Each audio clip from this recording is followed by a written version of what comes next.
Bonjour et bienvenue sur Radio Cessort, votre podcast quotidien sur l'actualité cyber du mercredi 4 décembre 2024, épisode 113. Je suis Marc-Frédéric Gomez, en direct d'Île-de-France. J'espère que vous allez bien. Au programme aujourd'hui, l'Inde renforce ses capacités face aux cybermenaces. L'Inde a mis en œuvre des initiatives pour protéger ses infrastructures critiques et contrer les cyberattaques. Les États-Unis publient des directives contre les menaces liées à la Chine. Une collaboration entre l'agence américaine, la CISA, et ses partenaires internationaux pour contrer les compromissions des réseaux critiques par des acteurs affiliés à la République populaire de Chine. Stoli USA dépose le bilan après une attaque par ransomware. L'analyse a paralysé les systèmes critiques du fabricant de vodka, entraînant d'importantes perturbations. Mais il y a un petit peu de géopolitique. Apple accusé d'espionner ses employés via iCloud. Une plainte en Californie dénonce des pratiques de surveillance intrusive par le géant de la technologie. Et enfin, une excellente nouvelle, Europol démantèle un service de messagerie chiffrée utilisé par des criminels.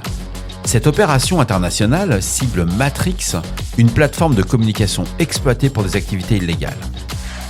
Bien entendu, vous retrouverez tous les liens qui m'ont permis de faire cette revue d'actualité dans la description de cet épisode. L'Inde a annoncé renforcer ses capacités de cybersécurité pour contrer les menaces croissantes dans le domaine cyber. Alors, ce sont plusieurs initiatives et agences qui ont été mises en place pour protéger des infrastructures critiques et assurer la sécurité nationale. Ces 5 agences vont rejoindre cette initiative, mais ce ne sont pas des nouvelles agences. Ils vont mutualiser.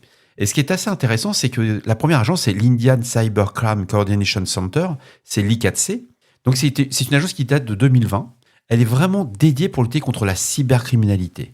La deuxième agence, c'est la NC2IPC.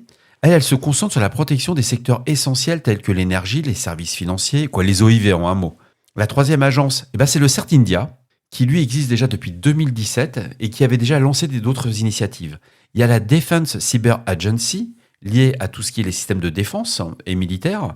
Et enfin, la National Cyber Coordination Center, ce qu'on appelle le N3C. Et celle-ci, elle est déjà un peu plus vieille, elle date aussi de 2017.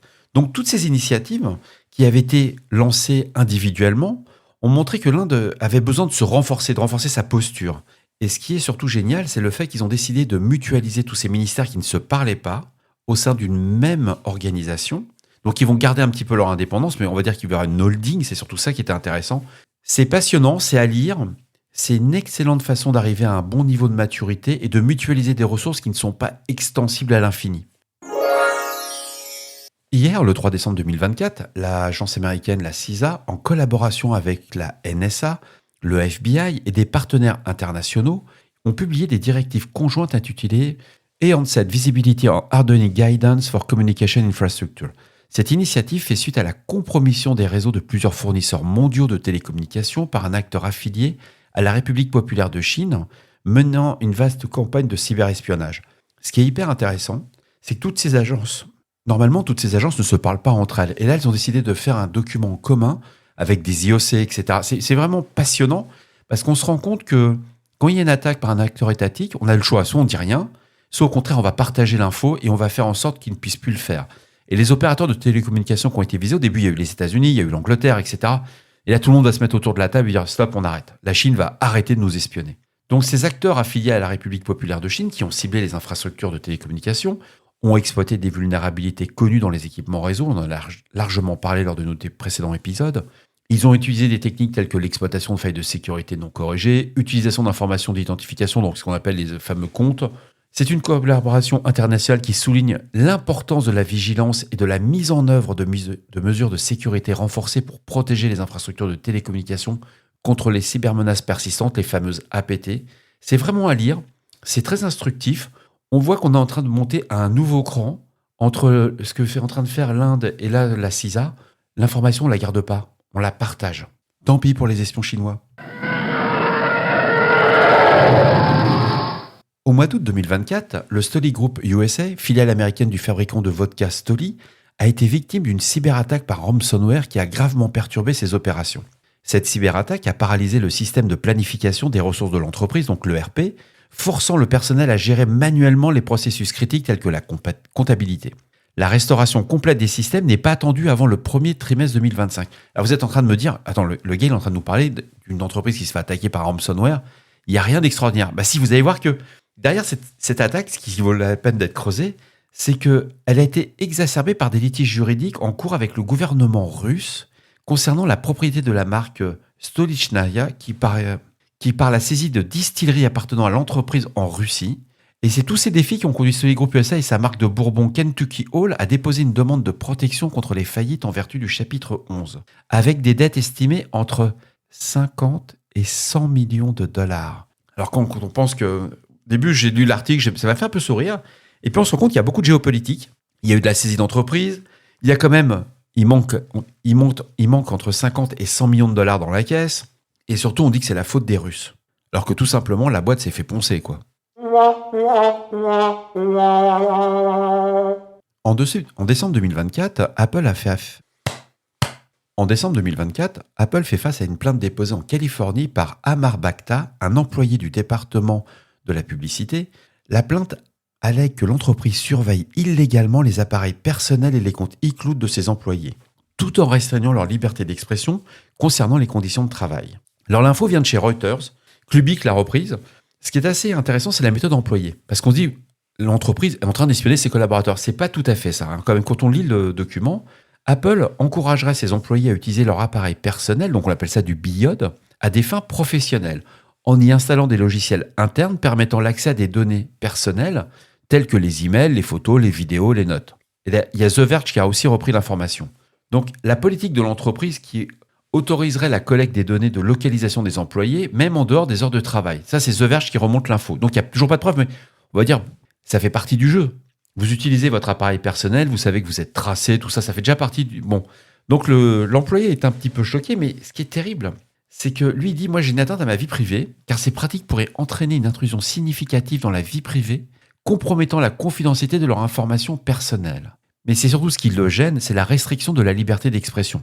La plainte indique qu'Apple impose des politiques de confidentialité empêchant les employés de discuter de leurs conditions de travail ou de signaler des irrégularités, ce qui pourrait dissuader la dénonciation de pratiques illégales ou contraires à l'éthique. D'après Reuters.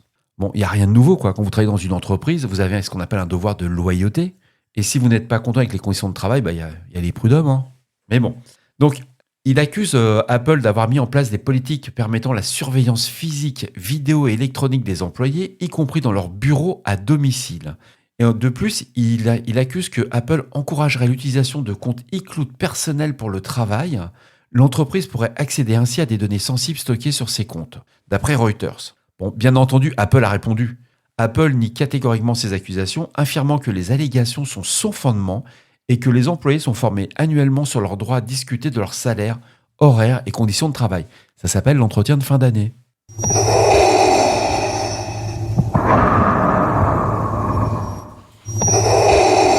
On va bosser chez Disney, le gars.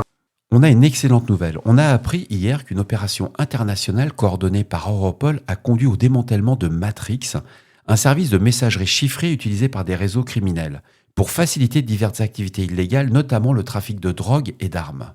La méthode employée par les cybercriminels, c'était qu'ils utilisaient une plateforme qui s'appelle Matrix pour communiquer en toute confidentialité, profitant de son chiffrement avancé pour échapper à la surveillance des forces de l'ordre. L'enquête a révélé que Matrix était hébergé sur une infrastructure complexe comprenant plus de 40 serveurs, répartis dans 5 pays, mais principalement en France. C'est Gadena Serre, c'est un journal italien qui en parle. L'utilisation de Matrix a permis à des groupes criminels d'organiser et de coordonner des activités illicites à grande échelle, rendant les enquêtes plus difficiles pour les autorités. Mais c'est dommage pour eux, le démantèlement de ce service a permis l'interception et le déchiffrement de plus de 2,3 millions de messages en 33 langues différentes. C'est Reuters qui remonte cette information. Ce qui est vraiment passionnant dans leur investigation, c'est que les forces de l'ordre ont mené des opérations simultanées dans plusieurs pays.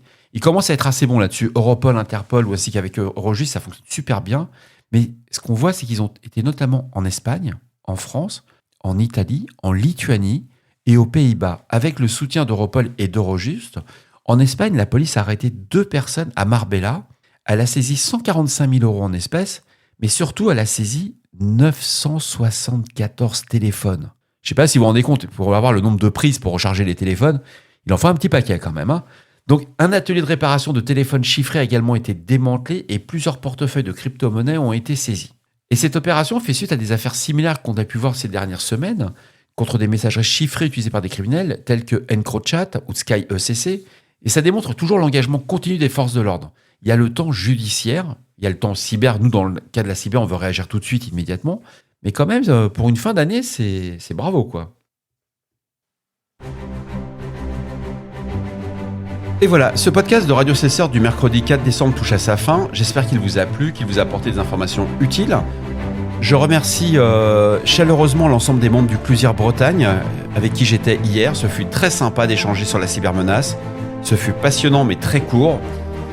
N'oubliez pas, si vous avez des questions ou des suggestions de sujets que vous souhaitez voir abordés dans nos prochaines émissions, laissez-moi un message sur le répondeur de Radio Cesseur au 07 68 72 20 09, au 07 68 72 20 09. Je suis là pour vous. Je vous souhaite une excellente journée. Prenez soin de vous et à demain pour un nouvel épisode. Au revoir.